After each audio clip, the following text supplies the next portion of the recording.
迷い込んだ先は迷路のような空間だった。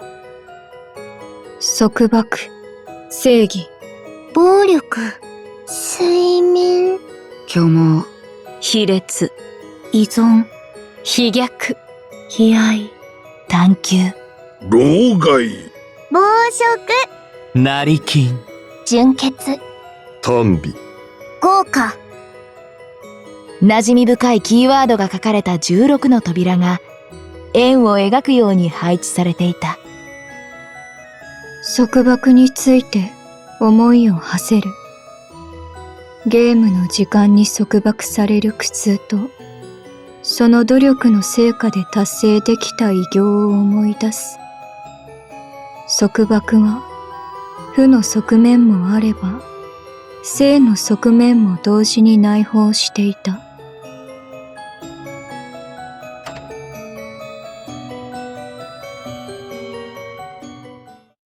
正義について思いを馳せる。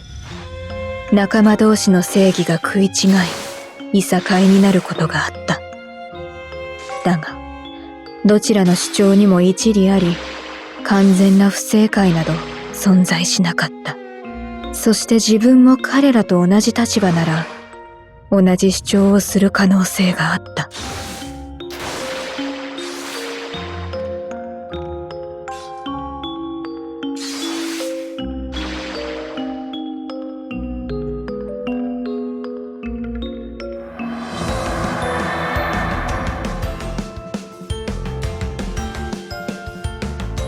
その攻撃、うぜんだよ。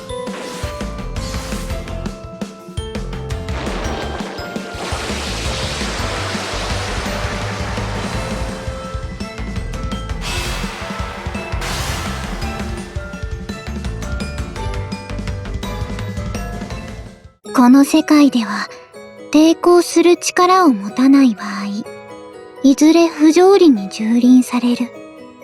だから、この世界から暴力はなくならない。睡眠しなければ生きられない。時に睡眠に逃げてもよい。実生活とのバランスを保てるうちは。夢を持てと言った口で、虚妄に逃げるなと叱咤する人がいた。虚妄も形にしてしまえば、夢を叶えるのと同じことなのに。この世界では捉え方次第で同じ感情もまるで異なる形に浮かび上がる。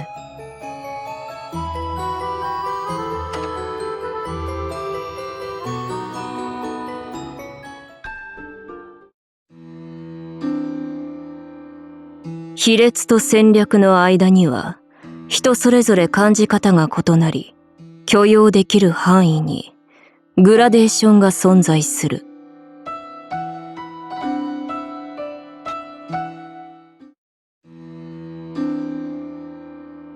依存は優柔不断という印象を抱かせるが、同時に優しい印象も持ち合わせている。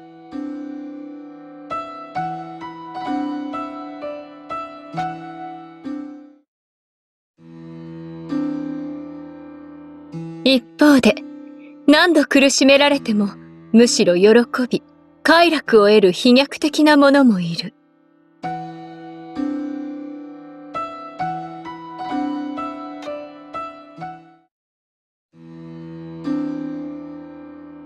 悲哀に嘆くことのない人間は、薄情な人間だと蔑まれることもある。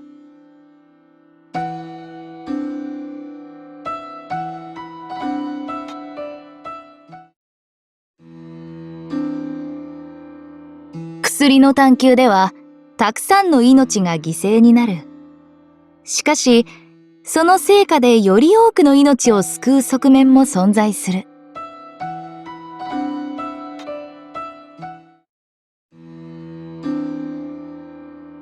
自分の正しさを押し付ければ誰かにとっての老害となる。だが親切心から来る助言でもある。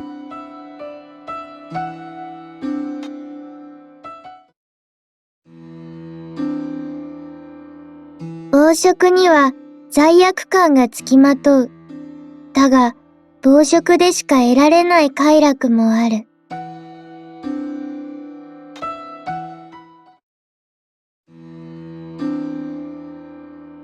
成金を卑しく感じる人でも宝くじを当てる妄想をする。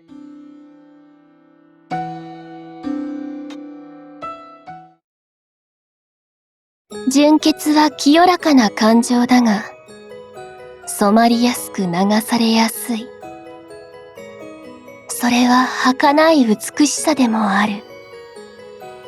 美を最高の価値と考える単美には、誰かの美を否定する側面もある。美は個人によって異なるのだから。都市を飲み込んだ豪華の悲しみは、復興の輝きを連れてくる。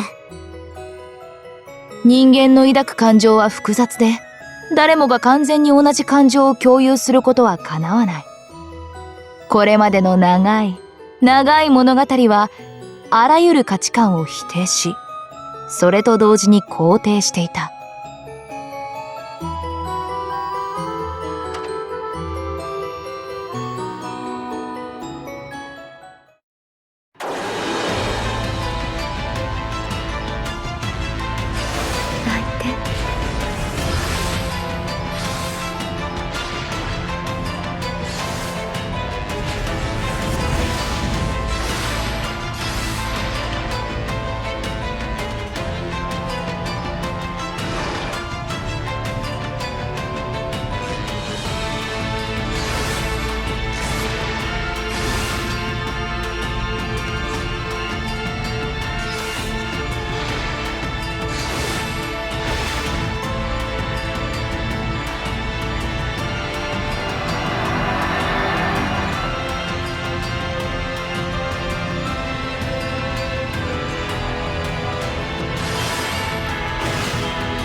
気がつくと、すべての扉は開け放たれていた。